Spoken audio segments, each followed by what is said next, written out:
Friends, spicy kitchen ಚಾನಲ್ಗೆ ನಿಮ್ಮೆಲ್ರಿಗೂ ಸ್ವಾಗತ. ನೋಡಿ, ಇದು ರವೆ ಪಾಯಸ, ಲಾಡು ಪಾಯಸ ಅಂತ. ತುಂಬಾ ಟೇಸ್ಟಿಯಾಗಿ ಸೂಪರಾಗಿ ಮಾಡ್ಬೋದು. ತುಂಬಾ ಸುಲಭ ಮಾಡೋದು.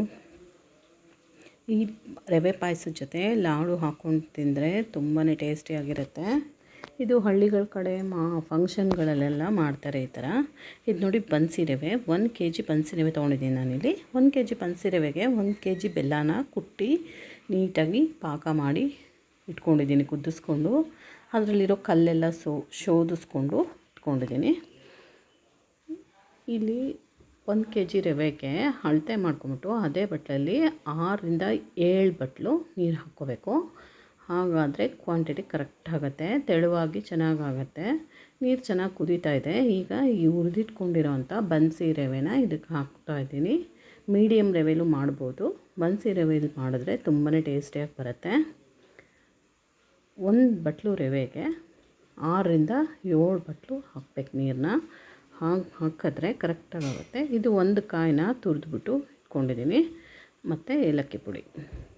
ಇಷ್ಟನ್ನು ಇದಕ್ಕೆ ಹಾಕಿ ರವೆ ಹಾಕಿ 5 ನಿಮಿಷ ಬೇಯಿಸ್ಕೋಬೇಕು ರವೆನ.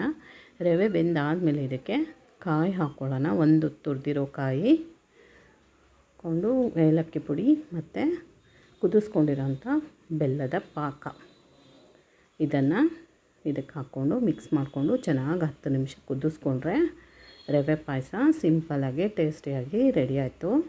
ಸುಮಾರು ಇದು ಒಂದು 15ರಿಂದ 20 ಜನಕ್ಕೆ ಊಟದ ಜೊತೆ ಸೈಡಾಗಿ ಬಡಿಸ್ಕೋಬೋದು ಇದನ್ನು, ರವೆ ಪಾಯಸನ. ಈ ಪಾಯಸದ ಜೊತೆ ಲಾಡು ಮೇಲಿಂದ ಹಾಕ್ಕೊಂಡು ತಿಂದರೆ ತುಂಬಾ ಟೇಸ್ಟಿಯಾಗಿರುತ್ತೆ. ಹಳೆ ಕಾಲದ ಅಡುಗೆ ಮತ್ತು ಹಳ್ಳಿ ಕಡೆ ಮಾಡೋ ಅಂಥ ಅಡುಗೆ ಇದು.